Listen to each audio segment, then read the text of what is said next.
কিছু একটা বলতে ইচ্ছে করছে, তাও পারছি না। একটা কিছু নিশ্চয়ই ঘটছে কোথাও, বেশি দূরে নয়।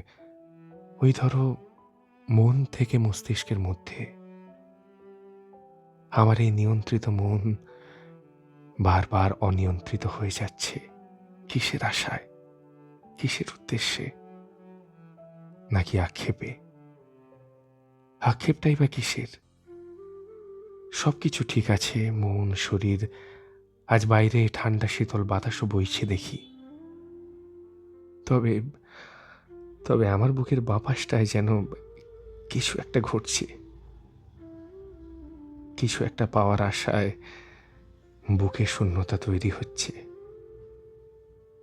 আমার আমার শূন্যতা হয়তো কখনোই পূরণ হবে না, কারণ শূন্যের শূন্যতা কখনোই শূন্য দিয়ে পূরণ হয় না।